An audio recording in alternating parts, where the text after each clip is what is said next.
자, 3회 그 인문 9번이 되겠는데, 자, 실제에 대한 버을리의 주장과 오컴의 견해. 자, 이 두 가지를 이렇게 각각 나누어 설명을 하고 있습니다. 그래서 이 차이점이 뭔지를 여러분들이 구분지어서 정리를 해 놓으셔야 될 겁니다. 특히 약술하는 친구들도 결국 어떻게 두 개를 비교하는 형태의 문제들이 나올 수 있어요. 자, 이 두 개, 그 기본 시작은 어디서부터 시작되냐면, 가의 첫 번째 부분에 보시면 알겠지만, 이 아리스토텔레스부터 시작이 됩니다. 자, 이 범주론에서 세상에 존재하는 대상의 존재론적 지위에 대해 논의하면서 이 존재하는 대상의 본질을 10개의 범주로 설명하고자 했던 게 바로 이 아리스토텔레스입니다. 자, 그에 의하면 제시한 그 범주가 뭐냐? 자, 실체. 자, 무엇인지에 대한 실체, 어떠한 것인지에 대한 성질. 자, 그리고 얼마만큼이냐는 양. 그리고 이거 말고도 관계부터 수동까지 총 10개가 되는데요. 자, 세부적 차이에도 불구하고 이 중세시대 이 서양의 실제論자들은 대체로 범주론에서 제시한 10가지 범주가 이 존재론적으로 영혼에 어디에 있다? 외부에 있다. 이렇게 주장을 하고 있네요. 자, 이따 별표 하나 치겠습니다. 외부에 존재하는 것들. 자, 그래서 이것을 실제를 반영한다고 보고 있네요. 자, 다시 가면 이 아리스토텔레스는 이 범주론에서 자, 여기는 이 대상의 어떤 본질을 10개의 범주로 이렇게 설명을 했어. 자, 그렇고 이것들은 지금 다 어디에 있다고요? 범주가 자, 결국 영혼 외부에 존재하는 대상들이다. 뜻하는 어떤 실제를 반영한다고 보고 있네요. 자, 그러면 실제는 어디에 있다고? 외부에 존재하는 것. 이 하나는 기억을 해 놓으셔야 됩니다. 그리고 이 실제는 언어에 의해서 반영된다고 간주를 했고요. 즉, 10가지 범주는 언어의 구분임과 동시에 실제의 구분이며 이 범주에 대한 고민은 바로 실제에 대한 고민이다. 이렇게 보시면 되겠습니다. 자, 중세시대의 실제 론자였던 버울리는 이 아리스토텔레스의 10가지 범주 중에서 자, 3가지. 실제, 성질, 양. 이것만을 절대적 범주로 인정을 했어요. 자, 이 3개의 범주만이 존재하는 대상에 의해 자, 여기서 자, 독자적인 의미를 지닐 뿐이며 남은 7개의 범주는 절대적 범주로 환원이 된다. 이렇게 보습니다. 자, 그렇다면 기본이 되는 절대적 범주는 요 3가지. 실체, 성질, 양이고 나머지는 다 어디에 수렴이 되어버리는 거야? 자, 여기는 이 3가지 절대적 범주에 수렴이 될 수 있다. 이렇게 보고 있어요. 자, 그리고 버울리는 실제의 다일성을 인정하면서 자, 실제를 그러니까 하나의 의미가 아니라 여러 가지 의미로 해석할 수가 있다고 봤네요. 실제를 스스로 존재하는 것과 다른 것에 의해 존재하는 것으로 나누었는데 자, 전제 바로 어떤 것? 자, 실제를 스스로 존재하는 것이 실체라고 하는 자, 하고 이는 존재하는 것이 하나의 무엇으로 있는 것으로 특정한 개체를 지칭한다 이렇게 봤습니다. 자, 여기에 비해서 우유라는 단어를 썼는데요. 즉, 우연한 존재이며 이는 실체에 의존을 하는 존재. 자, 이것이 바로 우유가 되겠네요. 자, 그리고 이때 우유는 여러 가지 조건에 의해 변하지만 실체의 본질을 바꿀 수는 없다고 얘기했어요. 자, 그리고 이때 우유에 영향을 미치는 조건은 실체 외부의 조건과 실체 내부의 조건으로 다시 구분이 되고, 자, 여기에서 말하는 실체 외부의 조건이라는 것은 자, 실체와 관계없이 존재하는 자, 보편적 본성처럼 보일 수는 있지만 이 존재하는 대상에 의해서 독자적인 의미를 지닌 것은 아니다 이렇게 봤습니다. 자, 그래서 이 우유라는 것을 안에서 지금 이렇게 나눠지게 되는데 자, 이 실체 외부적 조건 자체는 결국 어떻게 된다고요? 자, 이것은 실체와 관계없이 존재하는 자, 여기서 보편적 본선처럼 보이긴 하지만 실제 이것은 독자적 의미를 가질 수는 없다고 얘기했어요. 자, 하나가 더 있는데 자, 실제 내부의 조건이 되겠습니다. 자, 여기서 내부 조건을 좀 더 강조했던 것 같은데 다른 실체와의 관계를 통해 결정되는 상대적으로 내재하는 것과 자, 개별적 실체, 독자적인 특성으로 결정되는 절대적으로 내재하는 것. 자, 이 두 가지로 다시 나눴고요. 이 중에 절대적으로 내재하는 것은 무엇임과 관련된 바로 성질의 범주에 들어가고 자, 그리고 무엇임을 이루는 것과 관련된 양의 범주에 속하는 것으로 다시 또 나눌 수 있다고 얘기했습니다. 자, 결국은 이 존재하는 대상에 의해 독자적인 의미를 지니게 되는 절대적 범주는 바로 뭐만 남게 돼요? 실체, 성질, 양. 이 세 가지만 남게 된다. 이렇게 보고 있네요. 자, 이걸 다시 이렇게 좀 정리를 하겠습니다.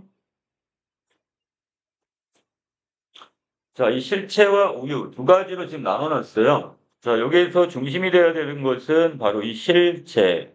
자, 이것이 여기서 바로 뭐가 되는 거고, 스스로 존재할 수 있는 것이고, 그럼 우유라는 건 스스로가 아니라 결국 실체에 종속되는 거야.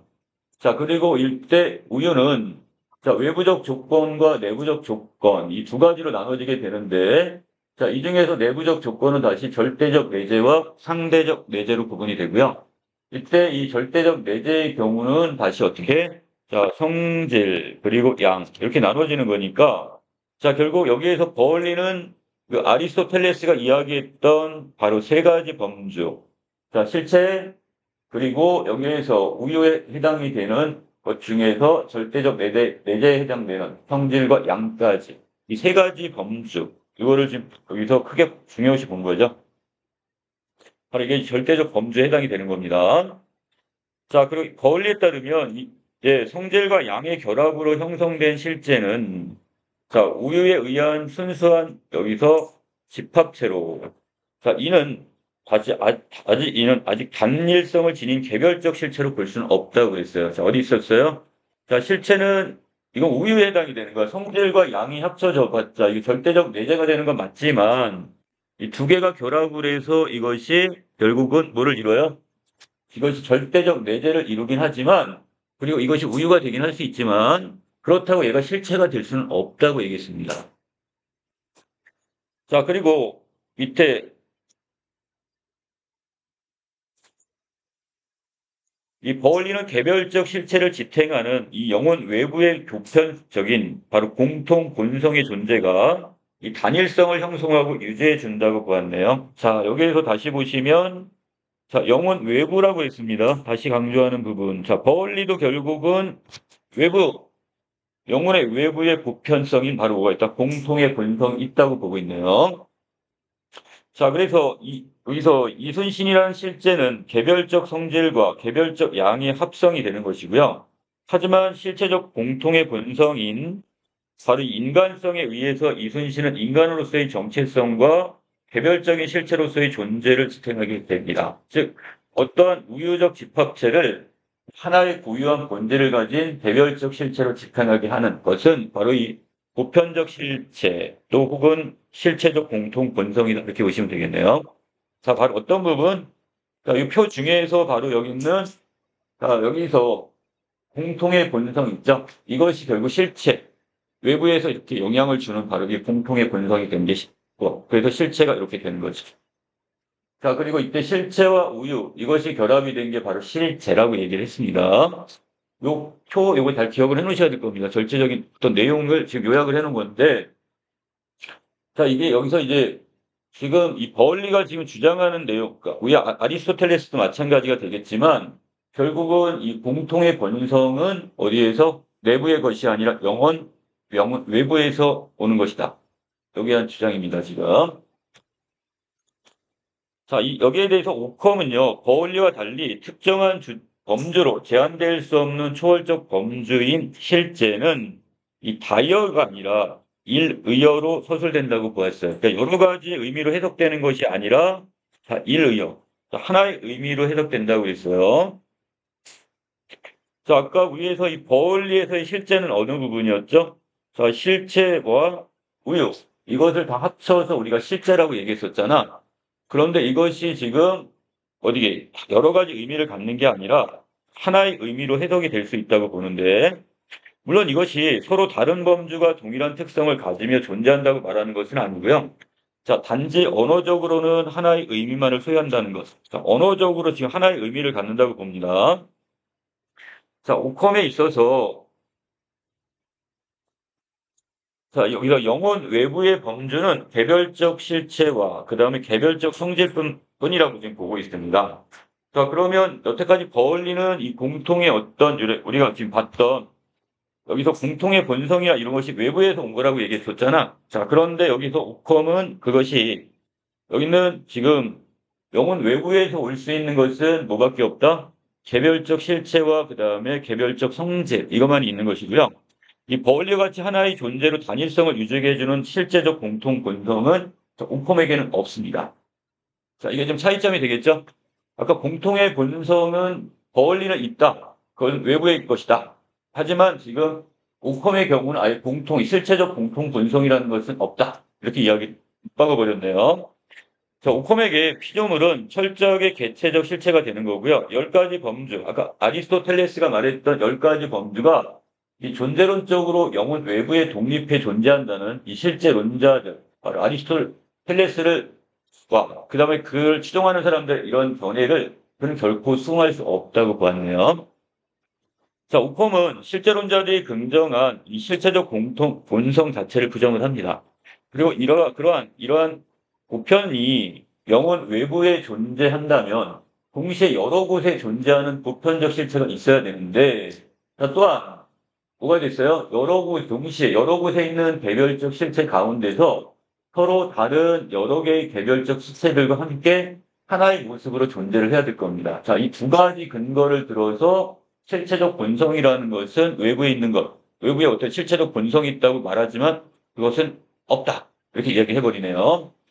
자, 오컴은 이순신이라는 개별적 실체의 본질을 결정하는 공통 본성이 이순신이라는 개별적 실체로부터 이 존재론적으로 구분되어 존재한다는 것도 혹은 그 개별적 실체의 외부에 존재하는 것도 모두 합리적이지 않다고 봅니다. 자, 지금 외부적 것들을 거의 다 그걸 지금 어떻게 이 공통 본성 자체가 거부가 되다 보니까 이것들이 다 어떻게 되는 거예요? 부정이 되고 있어. 이순신이라는 하나의 개체와 그의 공통 본성, 즉 본질의 영역인 보편이 서로 구분되어 있다면 결과적으로 이순신은 두 부분의 결합체로 있어야 하기 때문에 그렇습니다. 그래서 오컴에게 보편은 영혼 내부의 개념일 뿐이다 이렇게 얘기해요. 자, 바뀌어버렸습니다. 자, 오컴은 결국 보편이라는 것은 영혼 외부에서 오는 게 아니라 자, 이것은 어디에서 내부의 개념으로 인식을 해야 된다 이렇게 보고 있어요. 말 그대로 여럿에 대하여 서술되는 서술어, 즉 언어일 뿐이고요. 이왕과 이인은 비슷한 인간이라고 할 때 이때 비슷한이라는 것은 영혼 외부에 독립적으로 존재하는 게 아니에요. 그냥 언어적으로 관계의 범주 속에 존재하지만 영혼 외부에 실제하는 것은 아니라는 뜻입니다. 그러니 자, 여기서 영혼 외부의 공통의 본성은 있을 필요가 없게 돼버리네요.